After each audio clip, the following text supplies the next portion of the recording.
আপনি কি জানেন বাংলাদেশের দিনাজপুর জেলার হাকিমপুর উপজেলায় এমন একটা সীমান্তবর্তী গ্রাম রয়েছে যে গ্রামে দুই দেশের লোক বসবাস করে ও একই মসজিদে নামাজ আদায় করে।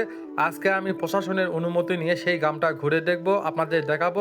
অবশ্যই আমার সঙ্গেই থাকবেন। প্রথমে আমি বাড়ি থেকে চলে আসি হাকিমপুর হিলি শহরে। হিলি শহর থেকে বিরামপুর রোড ধরে চলে আসি সাতকড়ি বাজারে।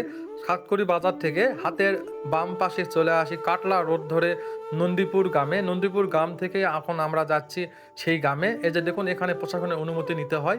এখান থেকে অনুমতি নিয়ে আমি এখন চলে আসলাম বাংলাদেশের বাগমারি গ্রামে। আর এই বাগমারি গ্রামের একটা অংশ হচ্ছে হাড়িপুকুর। এখন আমরা হাড়িপুকুরের দিকেই এগিয়ে যাচ্ছি। আমার সাথে আছে মল্লিক ভাই।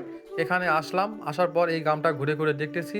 আর এখানে বেশ কিছু স্থানীয় লোকের সাথে কথা বললাম। তো এই গ্রামে এসে স্থানীয় লোকদের সাথে কথা বলতেছি, যেহেতু এটি একটা সীমান্তবর্তী গ্রাম, এখানে অনেক বাধা নিষেধ থাকতে পারে। তো সবকিছু জানার চেষ্টা করতেছি যাতে কোনো সমস্যা না হয়।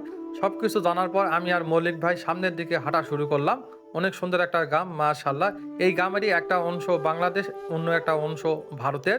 এটি হচ্ছে হাড়িপুকুর।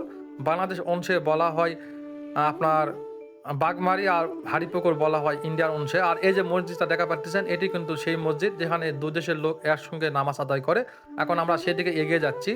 তো পরের ভিডিওতে আমি পুরো জায়গাটা ঘুরে দেখাবো, অবশ্যই দেখবেন। আজকের ভিডিওটা এই পর্যন্তই।